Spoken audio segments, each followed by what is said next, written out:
How's it going? It's Grant with the Garden of Eder, and this is the video we give you guys an updated version of how we do our water changes. We've got our Carradina tanks behind us. Everything will be used the same water. We always pre-mix our water the night beforehand, so that way once it's all mixed up and everything, we know the TDS is on point. Sometimes when we first mix it, at first the TDS will read one thing and an hour later it'll be slightly different. So that way overnight we know for sure that the TDS is in the range that we're going for. We're aiming for 140 to 150 TDS. We're using this Carradina GH Plus from Brightwell, and then on top of that we've got our handy dandy TDS pen. Now with the pumps, we do 14 pumps for 35 gallons of water, and then we check our TDS afterwards. Sometimes I add another pump or two. Sometimes I have to add in a little bit of our water because I added in too much. You just want to check to make sure.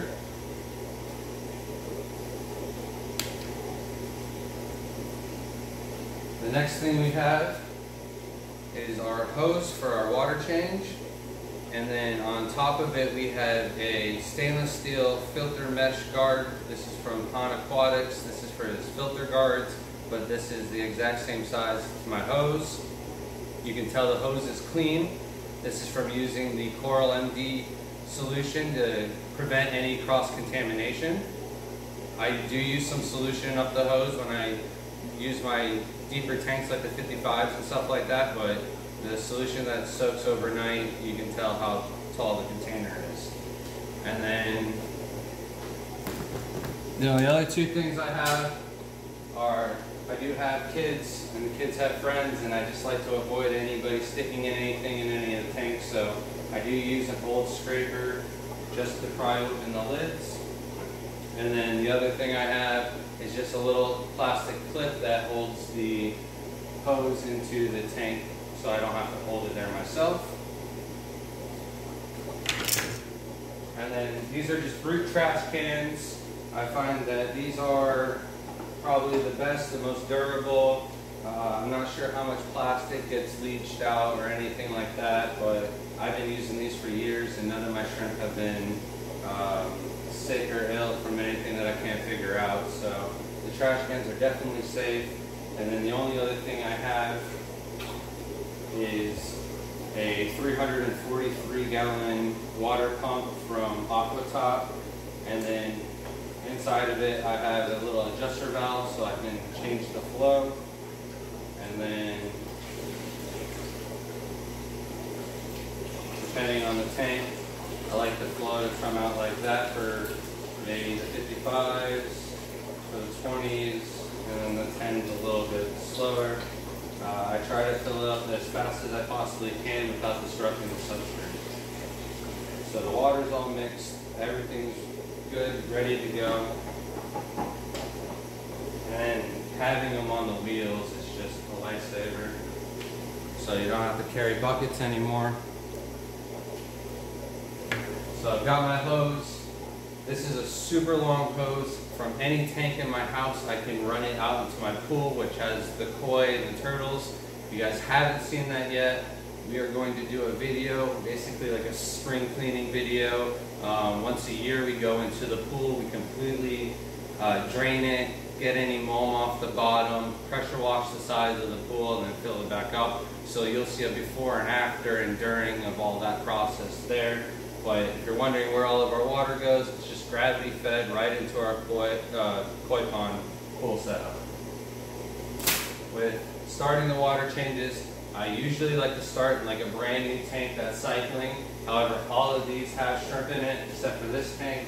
If you've heard about our plan, we're not going to do any more work on this rack.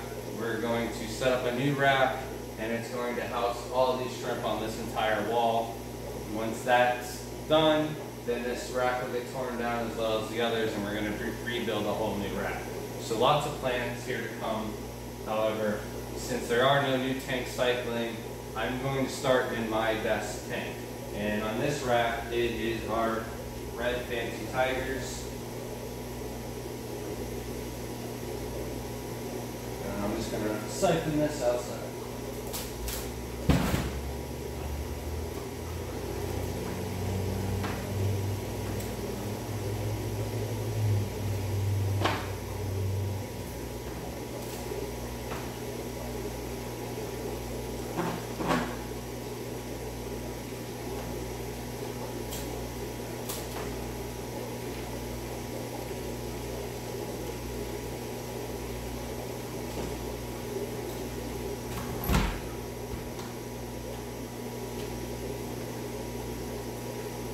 So now you see the hose is draining the tank.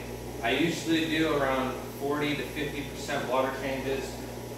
Usually when I'm doing water changes, I kind of get distracted. I like to do other things around the house. Maybe the kids will ask me for food. That's usually what I'm doing. However, I try to keep a close eye. Our goal is to drain it just above the sponge filters. I don't like to have the sponge filter exposed to air.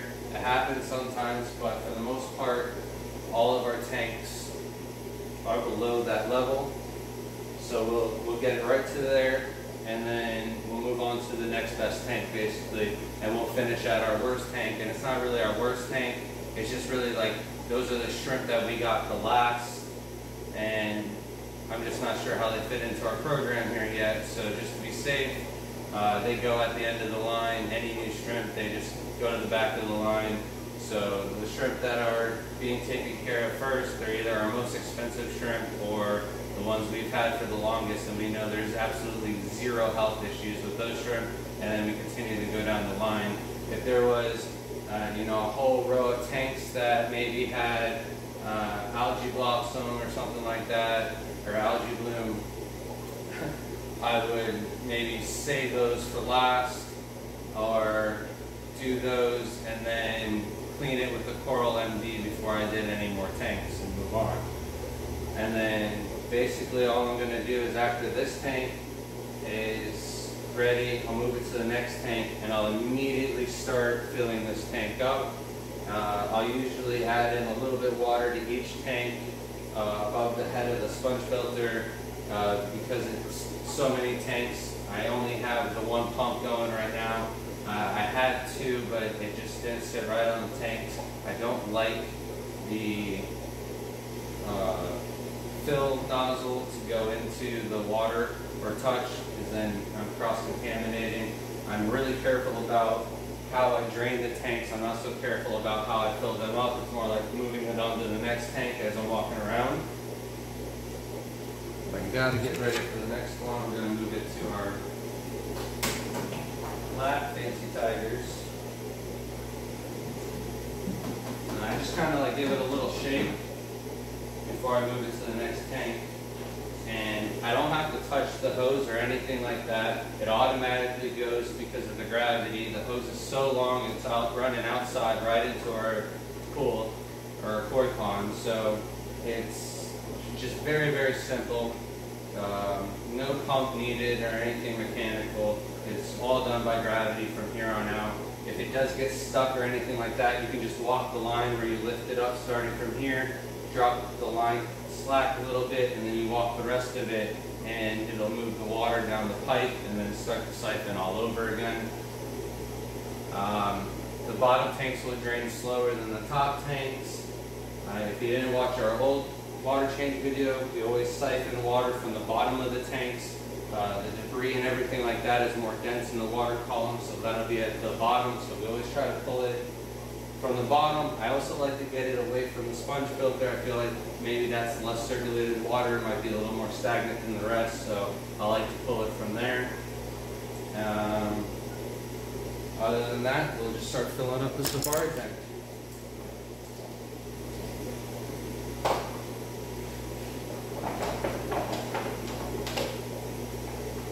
The only thing in here is RO water and the GH Carradina from Brightwell. I don't add any other products when I do my water changes after the tanks are cycled.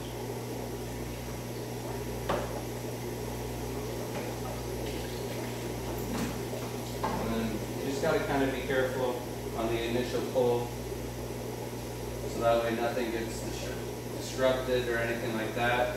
The aqua char in the tanks is super light compared to the aqua soil, so that'll kind of be moved around and stuff like that. That's fine, or any of the old snowflake food or anything like that might get easily pushed around by the water.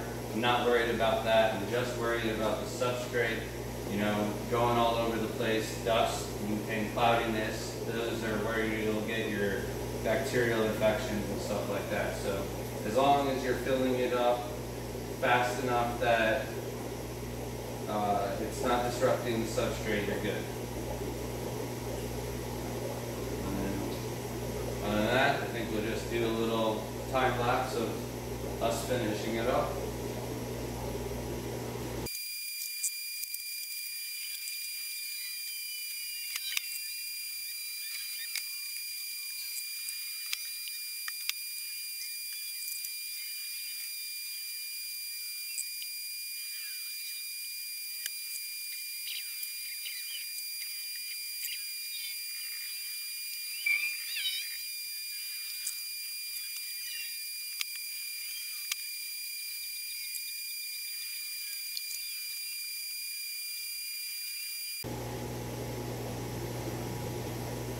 Alright, so the phone died during the time lapse, but I had to keep moving. So this is kind of where we're at. We filled up some, we drank some. However, had to stop for dinner, so I'm going to get back into it and just continue the time lapse again. But first, I forgot to mention a couple key things. We do our water changes about every 14 days for the tanks. I've got the rack set up in about 9 different stations. I try to do every station one after another in a row, and then it gives me about 3 to 5 days of break time before I have to go out and do it all over again. Also, I have about 2 to 3 days outside. If I can't do that at the same time I'm doing tanks inside, I use up some of those days. So, without further ado, we'll get back to it.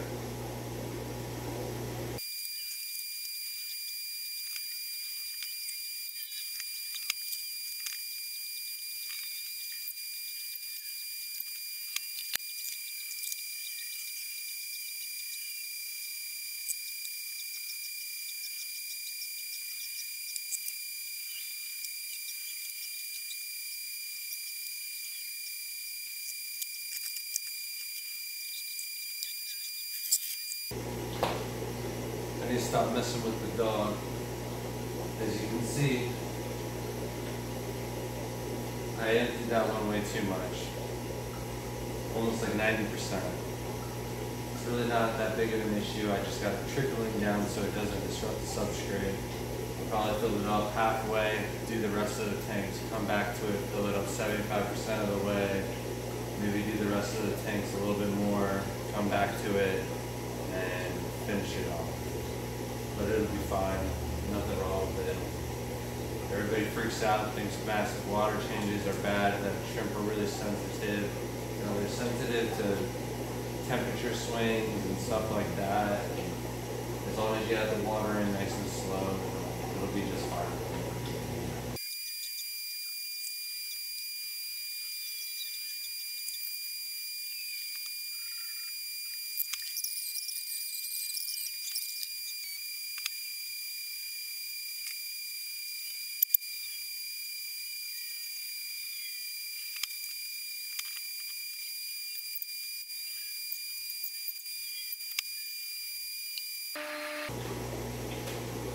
So there you have it for the water change video. My phone's gonna keep dying. There's nothing really more to show. It's not really that fun to watch the tanks fill up anyways. So all we're gonna do is fill the tanks up, put the lids on, turn the lights off, call it a night. So if you have any questions, comment down below. Until then, please subscribe, hit the like button, and let us know what you'd like to see next. Thanks for watching.